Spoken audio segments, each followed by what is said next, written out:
আসসালামু আলাইকুম। সবাই কেমন আছেন? আশা করি সবাই ভালো আছেন। আজ আমি বানাবো chicken white sauce cheese pasta. এর জন্য আমার চিকেন লাগবে। এখানে আমি একটা মুরগির বুকের মাংস নিয়ে নিয়েছি। আর এখন আমি গরম মশলা, মরিচের গুঁড়া, লবণ আর কালো গোলমরিচের গুঁড়ো দিয়ে আর সামান্য একটু সয়া সস দিয়ে আমি এটাকে ম্যারিনেট করে নিব। সাথে আমি অল্প একটু টমেটো কেচাপও দিয়ে দিব।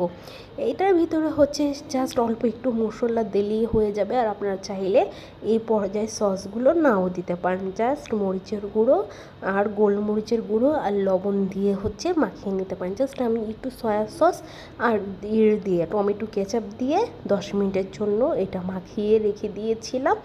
10 মিনিট পর চিকেনটাকে আমি এখন রান্না করে নিব। এর জন্য আমি একটা বড় ছড়ানো একটা সসপ্যান নিয়ে নিয়েছি। এখন আমি এটার ভিতরে পেঁয়াজ কুচি দিয়ে দিলাম। এখানে প্রায় আনুমানিক 2টা পেঁয়াজ আছে মিডিয়াম সাইজের। এখন পেঁয়াজটাকে জাস্ট হালকা একটু সতের মতো করে নেব, জাস্ট হালকা একটু ভেজে নিব। হালকা একটু ভাজা হয়ে গেলেই আমি এখানে মাংসগুলো ম্যারিনেট করা মাংসটা দিয়ে দিব। এখন মাংসটা আমি দিয়ে দিলাম। এখন খুব সুন্দর করে আমি মাংসটাকে আগে পেঁয়াজের সাথে রান্না করে নিব, যেহেতু আমি মশলা দিয়ে ম্যারিনেট করে রেখেছিলাম। এখন আর কোনো মশলা দিব না। এখন খুব সুন্দর করে মাংসটাকে ভেজে নেব। মাংসটা ভাজা হতে হতে আমি একটা সস রেডি করে নিচ্ছি। এখানে দিয়েছি আমি সয়া সস, টমেটোর sauce, fish sauce, western sauce আর ম্যাগি সস। সব কিছু আমি এখানে 2 চামচ করে নিয়েছি। আপনাদের হাতের কাছে যদি 2টা সসও থাকে তা দিলেও হবে। যেহেতু আমার ঘরে অনেক প্রকার সস আছে তার জন্য আমি দিয়ে দিলাম। আর এটা একটু বেশি সস দিলেই খেতে ভালো লাগে। এখন আমি যখন মাংসটা প্রায় 80% হয়ে গেছে তখন আমি কিন্তু সসটা দিয়ে দিয়েছি। এখন সসেরটা খুব ভালো করে আমি ভেজে নেব। তারপর এখানে আমি সসেস কেটে নিয়েছি। এখানে আমি 3টা সসেস দিচ্ছি। 3টা সসেসকে আমি পাতলা পাতলা করে কেটে এখন সসেসটাও দিয়ে দিব, যাতে সসেসটাও রান্না হয়ে যায়। এখন দিয়ে দিব চিজ। এখানে প্রায় হাফ কাপ চিজ আছে, আমি গ্রেট করে কেটে রেখেছি। এটা মজোরালা চিজ। এখানে আমি হাফ কাপ চিজ এখন মাংসের সাথে দিয়ে দিলাম। এখন পুরো চিজটা গলে যাওয়া পর্যন্ত আমি রান্না করে নিব।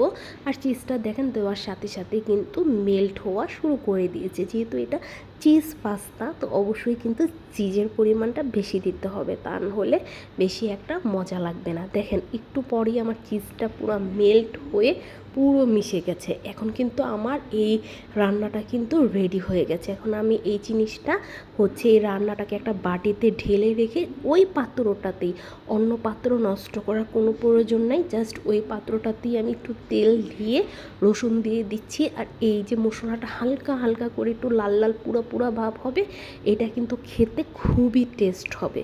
এখন রসুনটাকে জাস্ট একটু ভেজে নিতে হবে যাতে রসুনের কাঁচা ফ্লেভারটা দূর হয়ে যায়। রসুনটা হালকা একটু ভেজে নিয়ে এখানে দিয়ে দিব আমি ময়দা। আমি এখানে জাস্ট 2 টেবিল চামচের মতো ময়দা নিয়েছি। এখন রসুনের সাথে খুব ভালো করে ময়দাটাকেও ভেজে নেব, যাতে ময়দাটা খুব সুন্দর ভাজা হয়ে যায়। কাঁচা যে একটা ময়দার স্মেল আছে সেটা যেন না আসে। আর দেখেন তেলের সাথে কিন্তু খুব সুন্দর ময়দাটা কিন্তু সহজেই ভাজা হয়ে গেছে। এখন খুব সুন্দর করে যে সাইডের সসগুলো আছে এগুলো আমি খুন্তির সাহায্যে উঠিয়ে নিচ্ছি। এটা কিন্তু খেতে খুবই মজা লাগবে। আর এখানে আমি দুধ গুলিয়ে নিয়েছি 1 মগ। দুধের ভিতরে আমি প্রায় 6 টেবিল চামচ গুঁড়া দুধ দিয়ে নিয়েছি। আপনারা চাইলে লিকুইড দুধ যদি নিয়ে থাকেন সেখানে 3 টেবিল চামচ গুঁড়া দুধ দিলেও হয়ে যাবে। তো এখানে আমি দেখতেই পেলেন 1 মগ দুধ দিয়ে দিলাম। এখন জাস্ট দুধটা বলক আসা পর্যন্ত ওয়েট করতে হবে। দুধটা যখন হালকা একটু বলক চলে আসবে তখন আমি পাস্তাগুলো দিয়ে দেব। আর এখানে আমি পাস্তাটা আগে থেকেই সিদ্ধ করে রেখে দিয়েছিলাম। এখানে 2 প্যাকেট পাস্তা আছে। তো তো আপনারা তো ম্যাকারনি পাস্তা এটা চিনেই থাকেন, আর এই পাস্তাটাতে একটু এই লম্বা টাইপের পাস্তাটা দিয়ে রান্না করলেই কিন্তু মজা। আপনারা চাইলে যে কোনো সাইজের পাস্তাও নিতে পারেন বা হচ্ছে মিলানো পাস্তাও নিতে পারেন। এখন শুধু জাস্ট দুধের ভিতরে এই পাস্তাটা মিলানো হয়ে গেলে আমি যে আগে থেকে যে মাংসর গ্রেভিটা রেডি করে রেখেছি চিজ সসেস চিকেন দিয়ে, সেটা খুব সুন্দর করে এখন মিশিয়ে দিতে হবে, যাতে প্রত্যেকটা খুব সুন্দর মিশানো হয়ে যায়। একটু সময় নিয়ে আস্তে আস্তে করে সুন্দর করে এটা মিশিয়ে নেবেন, তাহলেই কিন্তু আপনাদের হোয়াইট সস চিজ পাস্তাটা কিন্তু পুরোপুরি রেডি হয়ে যাবে। এখন জাস্ট আমি উপর দিয়ে চিলি ফ্লেক্স দিয়ে দিব ঝালের জন্য। আপনারা আপনাদের পছন্দের মতো চিলি ফ্লেক্স বাড়িয়ে আর কমিয়ে দিবেন। এইটার ভিতরে কিন্তু কোনো রকম কাঁচামরিচ যাবে না, জাস্ট চিলি ফ্লেক্সের ঝালটাই কিন্তু যাবে। তো আমার চিকেন হোয়াইট সস পাস্তাটা রান্না কমপ্লিট হয়ে গেল। আপনাদের কাছে কেমন লাগলো? এতটাই মজা, এটা খেলে আপনাদের আর রেস্টুরেন্টে গেলে পাস্তা খেতে হবে না। অবশ্যই আপনারা একবার আমার মতো করে ট্রাই করে দেখবেন যে এটা কতটাই লোভনীয় হয়ে থাকে। আল্লাহ হাফিজ।